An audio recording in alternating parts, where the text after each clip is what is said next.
بسم الله الرحمن الرحيم. الحمد لله رب العالمين، والصلاة والسلام على أشرف الأنبياء والمرسلين محمد وعلى آله الطيبين الطاهرين. نلتقي وإياكم على الود والمحبة لنتحدث عن القانون الجعفري في إحدى جوانبه، وعنوان محاضرتنا لهذا اليوم القانون الجعفري وحقوق الإنسان.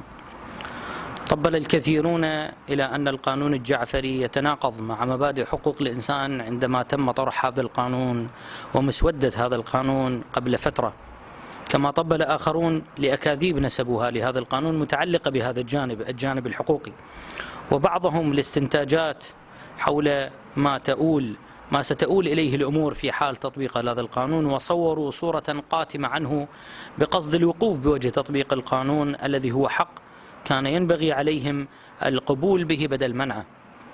سنتناول في هذه الخلاصة الوضع الحقوقي للقانون الجعفري، وسنعرف أن ما ذكره المطبلون لا يعدو كونه باطل وتشويه لا أكثر.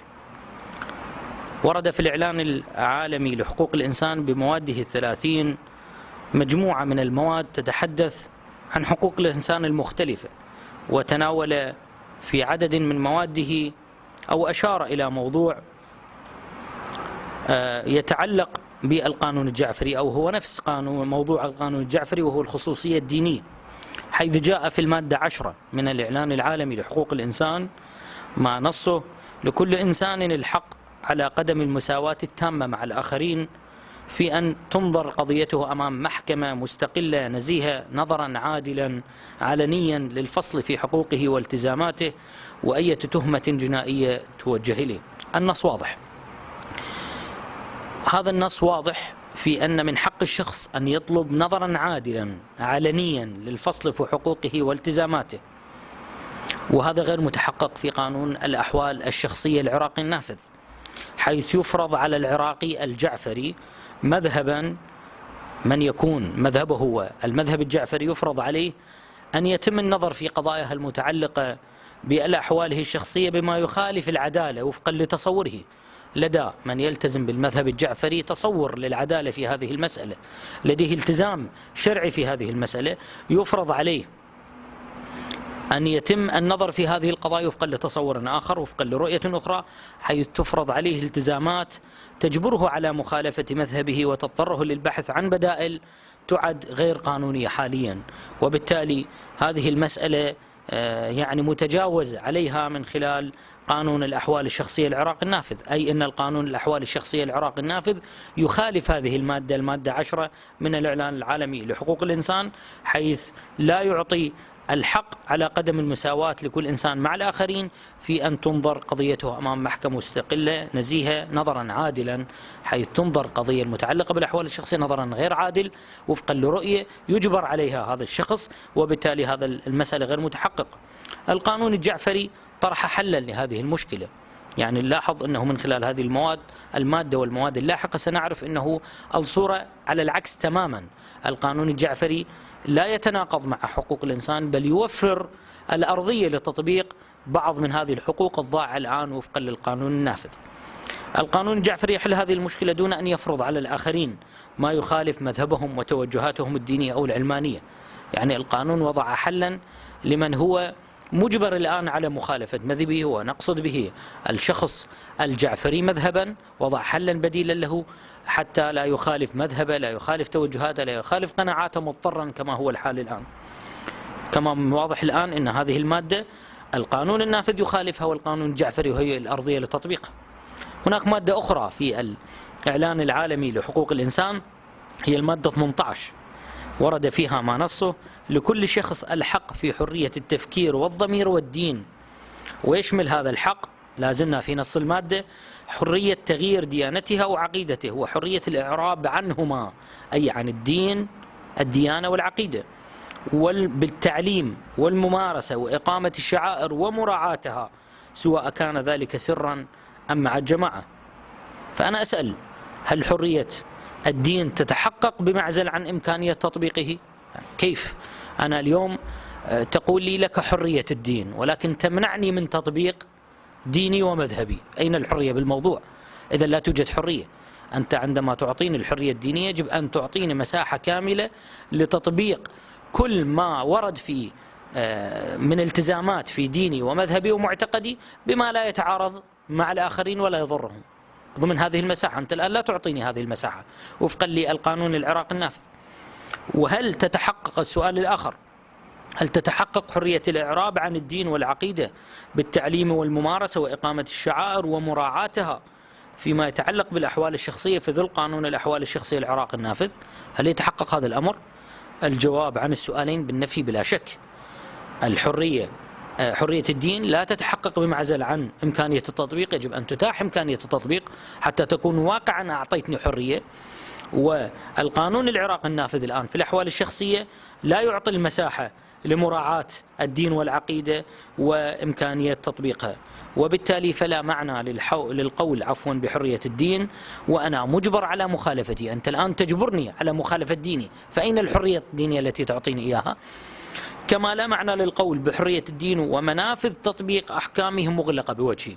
أنت ليس فقط تجبرني على المخالفة، وإنما تغلق علي أبواب إمكانية تطبيق، وبالتالي لا توجد مساحة للحرية. وهذه المادة مخالفة، فبالتالي مخالفة قانون الأحوال الشخصية العراقي النافذ للأحكام الشرعية من الواضحات، وبالتالي ففي ظله حرية الدين غير متحققة. لا يوجد حرية دين في ظل قانون الأحوال الشخصية العراقي النافذ، لأنه أنت تمنعني من تطبيق الأحكام الشرعية المرتبطة بالأحوال الشخصية وتجبرني على المخالفة وتغلق علي الباب لأي بدائل أخرى، وأنا أطالب ببدائل بغض النظر بدون الإضرار بالآخرين. حرية الإعراب أيضا عن الدين غير متحققة. كيف أعرب عن ديني وأنا ممنوع من تطبيق الأحكام الشرعية المتعلقة به؟ وحرية الممارسة وإقامة الشعائر ومراعاتها أيضا غير متحققة، لأن مراعاتها تتم بمراعاة الأحكام الشرعية المتعلقة في كل جانب حياتي بما فيها الأحكام الشرعية المرتبطة بموضوع الأحوال الشخصية. في حين هذا ما متوفر الآن وفقا للقانون العراقي النافذ، في حين أن القانون الجعفري بصورته المعروضة يتيح تطبيق ذلك وتوفير هذه الحريات، يوفر لك حرية الدين وإمكانية تطبيقه، يراعي هذه الجوانب طبعا بدون الإضرار بالآخرين وبدون إجبار الآخرين. يعني اليوم عندما نطالب بعدم إجبارنا كشيعة على تطبيق أحكام مذاهب أخرى، نجبر على تطبيق أحكام مذاهب أخرى في الأحوال الشخصية، نحن أيضا لا نريد أن نجبر الآخرين، ولكن يعطونا المساحة لتطبيق أحكامنا بما لا يجبر الآخرين على تطبيق هذه الأحكام. ولكن من يريد أن يطبقها الأمر متروك له والخيار متروك له، سواء كان من مذهب آخر أو لا يدين بدين أصلا. هذا فيما يتعلق بالإعلان العالمي لحقوق الإنسان. ضربنا مثلا في مواد تبين من خلالها أن الحالة الواقعية معكوسة، أن القانون الجعفري لا يتناقض مع حقوق الإنسان بل يوفر الأرضية لتطبيقها، والقانون النافذ العراقي النافذ الآن في الأحوال الشخصية هو من يتناقض مع هذه الحقوق ولا يوفر أرضية لتطبيقها. كمثال آخر في القوانين العراقية وبالذات الدستور، القوانين العراقية النافذة تحدثت عن هذه الحقوق بشكل بالتأكيد أفضل تفصيل، لأنه القانون الإعلان العالمي لحقوق الإنسان هو 30 مادة مختصرة لا تدخل في التفاصيل، وهناك مادة تفصيلية له أعتقد من 2000 ورقة أو أكثر. في الدستور العراقي تحدث عن هذه الحقوق بشكل أكثر تفصيل كما قلنا. نضرب أمثلة في بعض المواد، حيث جاء في المادة 37 من الدستور العراقي الفصل الثاني باب الحريات البند ثانيا، لا نذكر كل هذه المادة فقط البند موضوع البحث، ما نص في هذا البند ثانيا: تكفل الدولة حماية الفرد من الإكراه الفكري والسياسي والديني.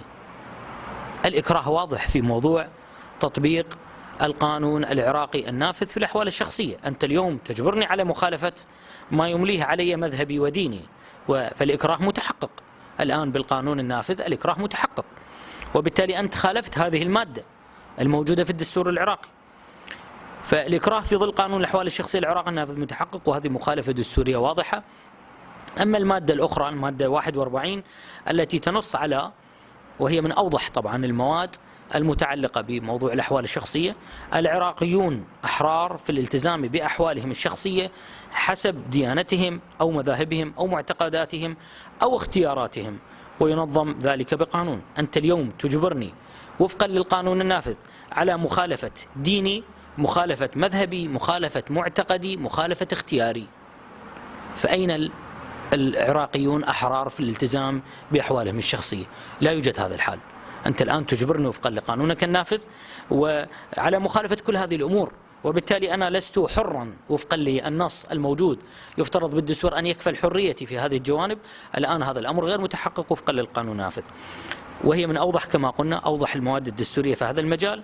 ولنا عليه الملاحظتين التاليتين: واحد، أن الحرية في ظل القانون النافذ للأحوال الشخصية غير متحققة، فأنا مجبر كعراقي على مخالفة ديني ومذهبي ومعتقدي واختياراتي، وكل ذلك في ظل القانون النافذ أنا مجبر على هذه المخالفة، وبالتالي أنا غير حر.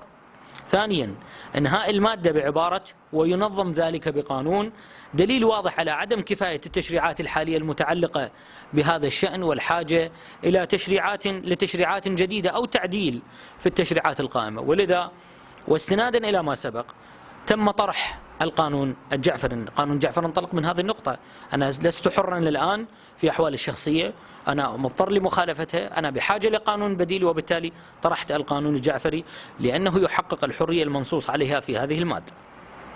كذلك أشارت المادة 42 من الدستور العراقي والتي تنص على لكل فرد حرية الفكر والضمير والعقيدة إلى مبدأ حرية العقيدة، ولا معنى لحرية العقيدة وأنا مجبر على مخالفة ما أعتقد وفقا للقوانين النافذة.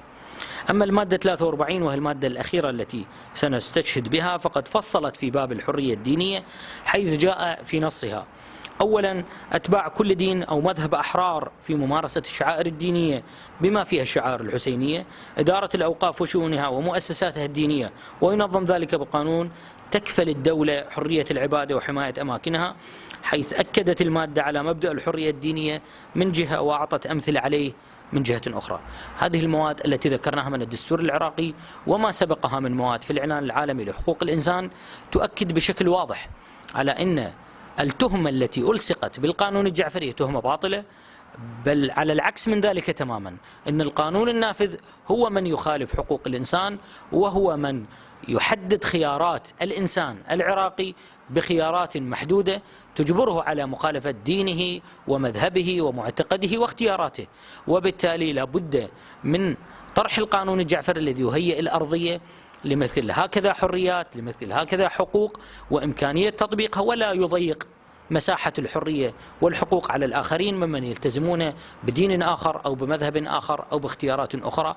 وبالتالي إذن هذه التهمة غير صحيحة، وأراد من يطبل لها أن يشوه صورة هذا القانون الجعفري. وحقيقة ندعو من خلال هذه المحاضرة إلى كل من يسمع بمثل هكذا تهم أن يدقق ويقرأ نص القانون ليرى بوضوح أن هناك حملة مقصودة من جهات علمانية، من جهات إلحادية، وللأسف من بعض الجهات الدينية والسياسية منع هذا القانون من أن يطبق، منع هذا القانون من أن يطرح، منع هذا القانون من أن يأخذ صداع على مستوى الإعلام وعلى مستوى الحقيقة لأهداف متعددة. بعضهم يهدف إلى إقصاء كل ما هو ديني من التوجه الدولة، وبعضهم يهدف إلى إقصاء جهات دينية وسياسية من الواجهة، ومن أن تحقق انتصارات معينة في مجال هو يراها انتصارات وهي بالحقيقة مطالب محقة يفترض أن يقف معها الجميع. وبالتالي نتمنى أن يلقى القانون الجعفري في المراحل القادمة، في الأيام القادمة، ترحيبا وتفهما من الجهات التي لربما لم تتفهمه، أو من الأشخاص الذين لربما لم يطلعوا على نصه، حتى يأخذ مجاله في التطبيق، وبالتالي يحقق أو يهيئ الأرضية للحريات التي نصت عليها الدساتير ونصت عليها الإعلان العالمي لحقوق الإنسان، وهي الأرضية لأخذ هذه الحقوق وبالتالي منع سلمها وفقا للقوانين النافذة. هذا آخر ما نتحدث به بخصوص هذا الموضوع، وإن شاء الله نلتقيكم في مناسبات أخرى، والحمد لله رب العالمين، والصلاة والسلام على أشرف الأنبياء والمرسلين محمد وعلى آله الطيبين الطاهرين.